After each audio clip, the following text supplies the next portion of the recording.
Hello friends, welcome to my first mini blog. আজ হচ্ছে রথযাত্রা। তো রথযাত্রার জন্য আমি মা বোন চলে গেলাম রথযাত্রার রথোৎসব দেখতে। সেখানে গিয়ে আমার বেস্ট ফ্রেন্ডের সাথে দেখা হয়ে গেল রাস্তায়। তার ওর সাথে একটু কথা বলে নিলাম, তারপর নিয়ে নিলাম চিনিকলা নিতে নিতে চলে আসলো রথ। তো রথে সেখানে আমরা চিনিকলাটা দিয়ে তারপর চলে গেলাম একটু মেলার দিকে।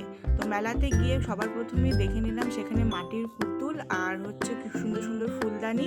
তো সেখান থেকে আবার চলে গেলাম আমরা হচ্ছে একটি দোকানে। সেখানে হচ্ছে রাখা ছিল এই কাঁসার বাসন, তারপর গোপালের জামা। তারপর একটি দোকানে গেলাম, সেখানে ছিল এই পুতুলগুলো রাখা, খুব ভালো লাগছিলো দেখতে। তারপর মেন আকর্ষণ হলো এই কাচের চুড়ি আর বলুনসগুলো, তো অপূর্ব সুন্দর লাগছিলো দেখতে।